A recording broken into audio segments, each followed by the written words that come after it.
Now, since October last year, our attention has been on the small northwest town of Stilfontein after police intensified their Operation Vala Umkoti. These efforts fast turned into a crisis, with some illegal miners refusing to resurface from disused shafts, fearing imminent arrest. More than 1,500 of them have since been brought up, but an unknown number of them do remain underground. A government-sanctioned operation to help them out has experienced several delays, with the end of the impasse still tentative.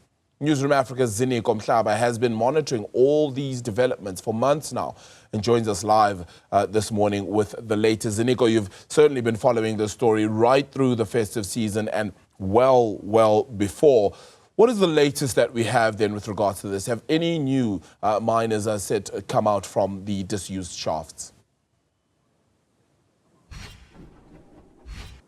Good morning, Arabile. Well, the latest people to come out were the two illegal miners who resurfaced shaft number 10 in the afternoon yesterday.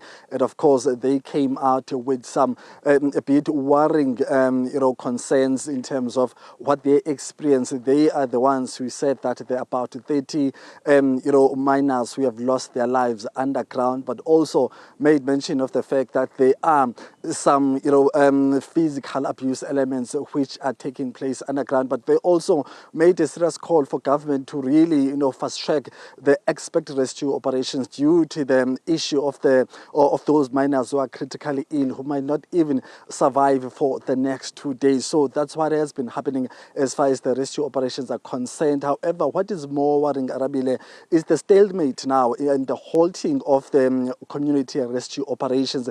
It's almost a week now since any rescue operations took place where we are at shaft number 11, due to the fact that late last week there was a grader which was deployed to shaft number 11 to come and clear the site. And of course, the reason that grader owner gave the community leaders in terms of what was the purpose of that grader coming through, he had said that there will be rescue experts who will be coming in 2025. And I'm not mentioning a date because there was no date that was given in terms of when exactly those rescue experts will be descending here at shaft number 11. And as a result, due to that grading taking place, the anchors which are responsible for tying the ropes, which is used to deploy food but also to rescue individuals from underground, those anchors were removed. So at this point there is no way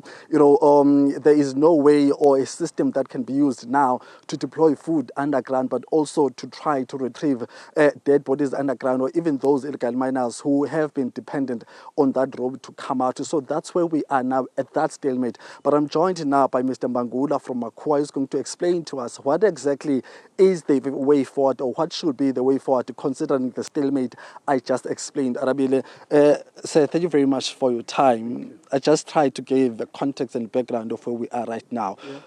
As the organization that has been responsible in terms of coordinating resources for the miners to come out, but also to mobilize the community members themselves, what is the situation looking like right now, and what does it mean without having deployed any food underground and without having retrieved anyone for the past 5 days? What does that mean in reality? Well, it's devastating because you see, Stilfontein mine and the subs, the police themselves, when they were told that they shouldn't really touch that site where we're retrieving people. And we find that is on Friday. We told on Thursday and Friday they did exactly the wrong thing by destroying that structure which was used by communities to retrieve people.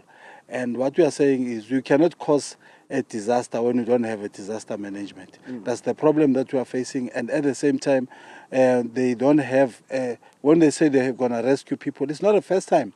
They called us last time in November to say we must move out because they're going to bring in a rescue team.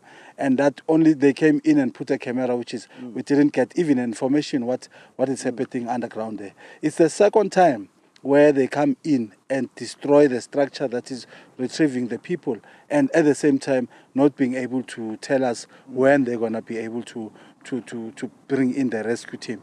When you say 2025, even June is 2025, November is 2025, and already we are having serious concern that it's been 10 days people without food. Okay, Mr. Magona, just after the break, we need to go back to studio. Thank you, sir, for your time. That's Mr. Mishek. They're just giving us a context in terms of, what is it that these delays mean in terms of the broader rescue aspect. And of course, I understand that to reinstall all those apparatus he was talking about, it takes about 10 days. So should they be allowed in to come and rebuild that structure, that is going to take 10 days. So you can only imagine more delays are expected to take place should those community rescue expect or operations resume anytime this week or next time. So it's back to you. That's where we are for now, Arabile. Yes, Ziniko, definitely a moving story that continues to have different elements to it as well. And you've been covering it for us for some time. Thank you so much for that reporting.